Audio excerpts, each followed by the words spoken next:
बचपन में हमने सुना था कि एग्जाम से बच्चों को डर लगता है, वो भागते हैं। अब की सरकार भागती नजर आ रही है। फॉर्म भरा जा रहा है, विज्ञापन निकाला जा रहा है, 23 लाख अभ्यर्थियों ने फॉर्म भरा है, लेकिन एग्जामिनेशन की जो एग्जाम है, जो परीक्षा है, उसकी कोई खोज खबर नहीं है। मैं काशिफ मलिक, कशिश न्यूज के डिजिटल प्लेटफॉर्म पर स्वागत करता हूं आपका। हम बात करने वाले हैं बिहार सरकार में ये क्या हो रहा है, कहां गलतियां हो रही हैं, कहां लापरवाहियां हो रही हैं, या कोई नियोजित तरीके से कुछ ऐसा किया जा रहा है जहां फॉर्म भरा जा रहा है, 23 लाख अभ्यर्थी फॉर्म भर रहे हैं, लेकिन एग्जामिनेशन की कोई खोज खबर नहीं है। इस पर ज्यादा जानकारी के साथ, इस पर बात करने के लिए हमारे साथ हमारे वरिष्ठ सहयोगी प्रीतम जी हमारे साथ जुड़े हुए हैं। प्रीतम जी, सबसे पहले तो आपका स्वागत है। अब बताइए कि ये क्या हो रहा है कि एग्जामिनेशन के लिए फॉर्म भरे जा रहे हैं और चीजें ऐसी देखी जा रही हैं, अभ्यर्थी 23 लाख हैं पूरे भारत से, पूरे देश से, लेकिन एग्जामिनेशन की कोई खोज खबर नहीं है, परीक्षा की कोई तारीख नहीं आ रही है, तो तारीख पे तारीख भी नहीं आ रही है, बात ही नहीं हो रही। क्या कहेंगे आप? हाँ, देखिए कासिफ, ये जमाना है वेब सीरीज का। मैं तो वेब सीरीज नहीं देखता हूँ, हिंदी फिल्में में काफी देखता हूँ। एक बड़ा मशहूर गाना है, बहुत देर से तेरी आस लगी थी, हुजूर आते आते बहुत देर कर दी। ठीक है, तो ऐसा ही कुछ जो है बिहार में हो रहा है।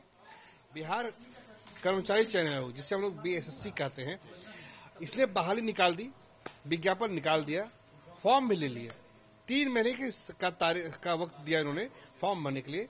फॉर्म भी ले लिए गए हैं 12,199 पदों के लिए, यानी तकरीबन आपके 12,200 पदों के लिए 23 लाख एप्लीकेंट हैं।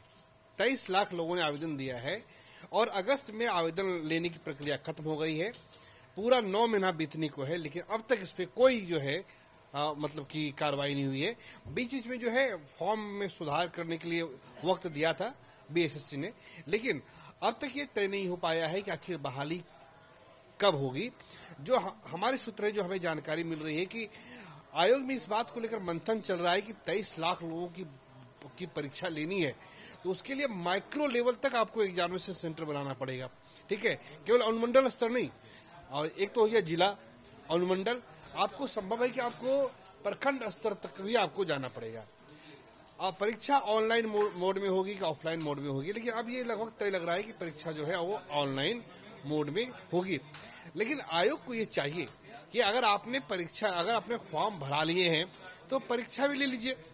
देखिए कासिफ, क्या है ना कि ये एक सरकार बदलने का भी एक प्रभाव होता है। जो ब्यूरोक्रेसी होती है, उसके काम करने का मिजाज एक अलग तरीके का होता है। वो ये भांप लेती है कि जो सरकार है, जो सरकार में जो लोग शामिल हैं, उनकी रुचि किन चीज में है। क्या उनकी रुचि वाकई रोजगार में है, या दिखावे में है, या फिर रोजगार को लेकर वो बिल्कुल निरुत्तर है, जिस तरह उत्तर प्रदेश में देखा है पिछले कुछ सालों। बिहार में जो है आपने देखा होगा कि यहाँ पे भर्ती के लिए कई आयोग हैं। बिहार कर्मचारी चयन आयोग है, बिहार लोक सेवा आयोग है, केंद्रीय चयन पर्षद सिपाही भर्ती है, बिहार तकनीकी सेवा आयोग है, ठीक है, बिहार पुलिस अवर सेवा आयोग है। 5-6 आयोग है जिसके जरिए मोटा मोटी भर्ती होती है। आपने देखा होगा कि जब तेजस्वी यादव डिप्टी सीएम थे, जब वो कह रहे थे, जब साल 2020 का विधानसभा चुनाव, तो उन्होंने कहा था कि हम 10 लाख लोगों को सरकारी नौकरी देंगे, हमें एक बार मौका देंगे। देखिए, उसका असर था कि तेजस्वी यादव ने को समर्थन मिला और वो लगभग सरकार बनाने से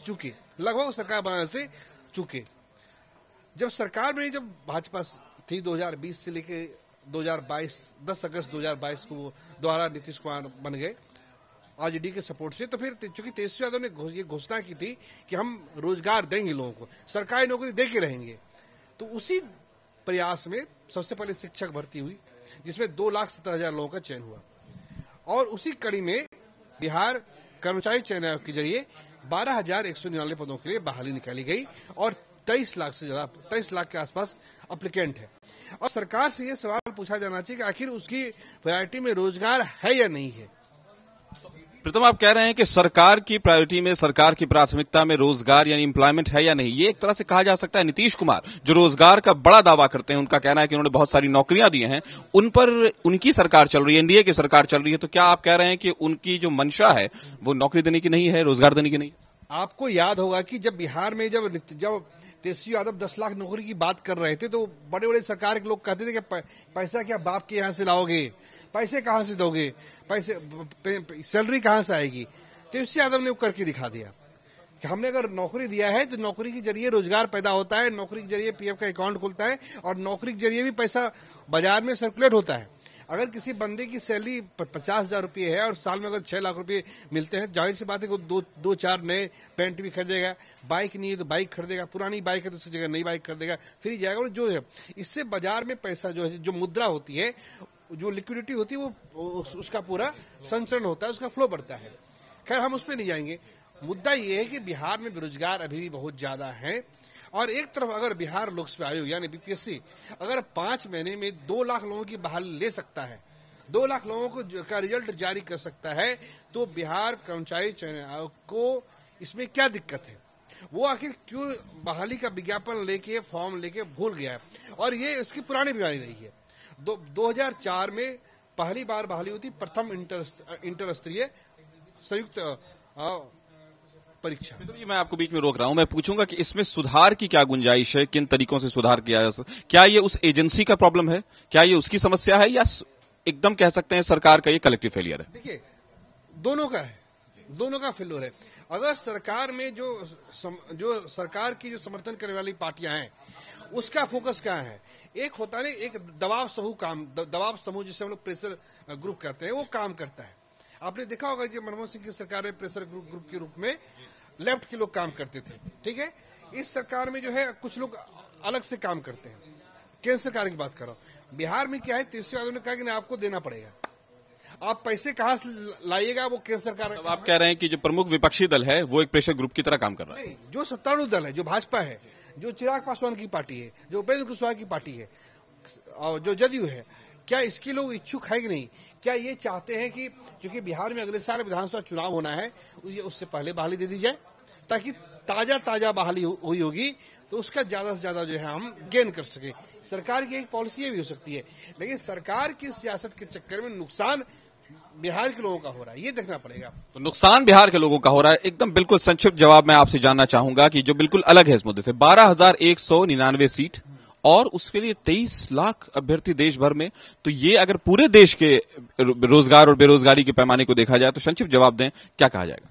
188 पे एक बंदे का सिलेक्शन होना है, मैंने 188 बंदे जाएंगे तो 188 बंदे बैठे होंगे तो एक बंदे का उसमें चयन होना है। ये देश में बेरोजगारी का आलम है। जो हम कहते हैं ना, स्टार्टअप की बात करते हैं, मुद्रा की बात करते हैं, ये सब कुछ नहीं है। लोगों को आज की तारीख में सरकारी नौकरी खासकर बिहार और उत्तर प्रदेश के लोगों को चाहिए, और खासकर जिस तरीके से मार्केट वोलेटाइल हुआ है उसमें प्राइवेट जॉब को लेकर उतनी सिक्योरिटी नहीं है। हम ये नहीं कहते कि खराब है, इसमें एम्पल ऑफ अपॉर्चुनिटीज है, लेकिन जो बिहार यूपी के जो नौजवान है उनका एक अलग तरह का मिजाज होता है। यहाँ पे और दूसरा कुछ करने को है भी नहीं। कि बड़ी कंपनियां बेंगलोर हैदराबाद आएंगी, यहाँ क्यों आएंगी वो, लखनऊ क्यों आएंगी वो? अब बिहार के बच्चे क्या करेंगे बेचारे? तो उनके लिए एक बहुत बड़ा सहारा है। 2014 में प्रथम इंटर स्तरीय बहाली हुई थी काशिप, तो वो मामला वो बहाली पूर्ण होने में 6 साल का समय लग गया था। वो बहाली पूर्ण होने में 6 साल का समय लगा था। और ये देखिए अब ये कब बहाली पूर्ण होगी, चिंता इस बात को लेकर है। आखिर आपने अगर आपने फॉर्म भरवा लिया है तो आप परीक्षा ले लीजिए। और दूसरी बात यह कि जैसे बिहार लोक सेवा आयोग के जो अधिकारी हैं वो कम से कम इस बात को वो बात करते हैं, या फिर आप उनसे मिलेंगे तो बताएंगे कि भैया बीच का रास्ता है ये है, या यानी वो आपको जानकारी देते हैं। बीएसएससी के साथ दिक्कत ये है कि ये वो लोग बताते नहीं है कुछ। तो मैं ये कहना चाहूंगा आपके जरिए कि ये जो है इस बात की उठाया जाना चाहिए कि आखिर बहाली में देरी क्यों है, बहाली कब तक होगी, और सरकार को चाहिए कि वो कह के इस बहाली को कंप्लीट कराए। चाहे सदस्यता अभियान चलाया जा रहा हो, चाहे रैलियां निकाली जा रही हो, चाहे मैराथन मीटिंग्स हो रही हो, लेकिन जो सबसे बड़ा मुद्दा है रोजगार, वो सरकार और विपक्ष सबके सामने सबसे बड़े मुद्दे के रूप में जानना चाहिए। हमारे साथ जुड़ने के लिए प्रीतम जी आपका शुक्रिया। कशिश न्यूज से जुड़े रहें आप खबर के लिए। अगर आपने हमारे चैनल को अभी तक सब्सक्राइब नहीं किया तो जरूर कर दें, और अगर आप इसे फेसबुक पर देख रहे हैं तो पेज को लाइक करना ना भूलें। बने रहिए कशिश न्यूज के साथ। नमस्कार।